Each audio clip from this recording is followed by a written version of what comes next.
Ada contoh seorang nama Ali, seorang nama Acong.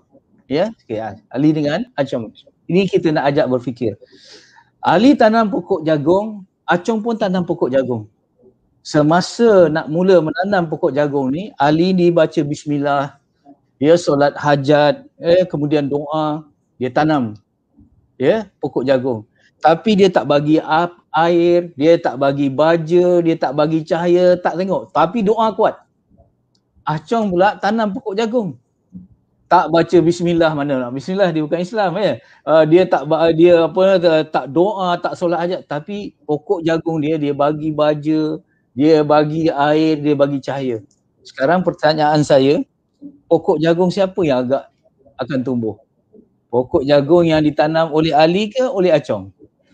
Simple lah jawapannya. Mesti yang ditanam oleh Acong, betul. Kalau kita berhujah, Acong tak semayang, tak baca bismillah masa tanam. Ali baca bismillah, solat hajat lagi, doa lagi kuat. Kenapa pokok jagung tak tumbuh? Oh, rupa-rupanya kita lihat Ali walaupun dia mematuhi hukum syariatullah, tetapi dia engkar dalam hukum sunnatullah. Sedangkan yang akan menumbuhkan pokok jagung itu ialah hukum sunnatullah. Bukan hukum syariatullah. Boleh faham maksud saya? Ini kita kena bagi. Tetapi katalah Ali satu hari dia dengar tentang hukum syariatullah dan sunnatullah. Kali ni dia ubah. Dia tanam pokok jagung kali ni, baca bismillah, tetap baca bismillah, solat hajat, doa dan sebagainya. Kali ni dia bagi baja. Dia bagi air, dia jaga cahaya. Akhirnya pokok jagung dia tumbuh. Acong tadi pun tanam juga pokok jagung, sama juga tumbuh. Apabila musim menuai, musim mengambil hasil, oleh kerana luas kebun Acong dengan luas kebun Ali ni sama je luasnya, jadi hasilnya sama. Acong dah katalah dapat 500 kilo, Ali pun dapat 500 kilogram jagung. Oh, kita nampak samalah. Tidak sama.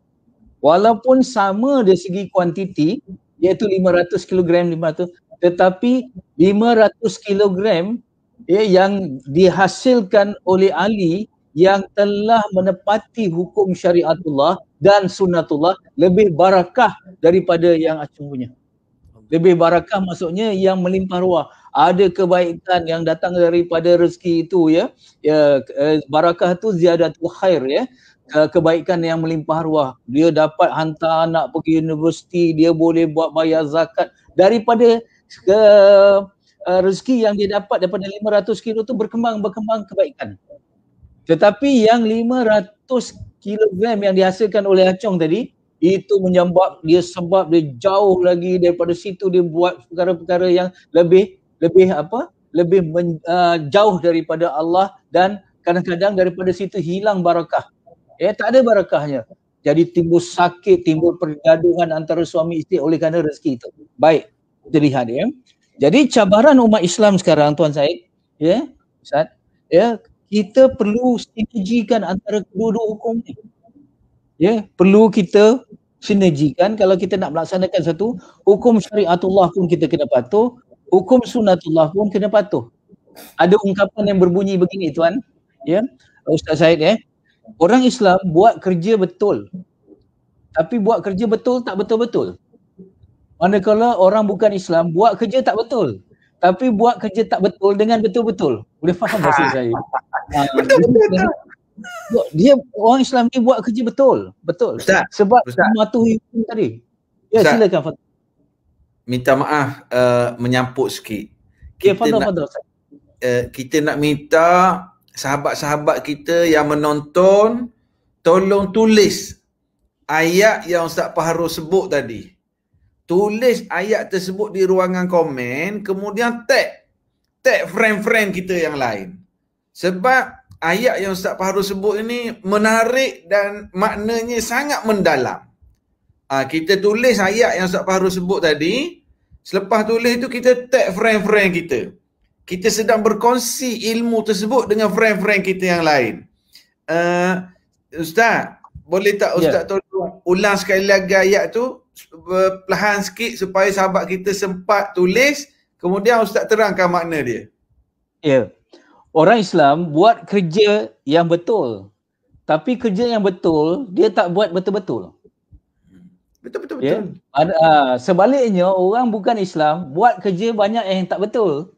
Tetapi yang tak betul tu dia buat betul-betul. Nampak Jadi contohnya macam ni Contohnya macam ni. Kita ada katalah perbankan syariah. Perbankan syariah ni patuh syariah. Itu kerja betul lah.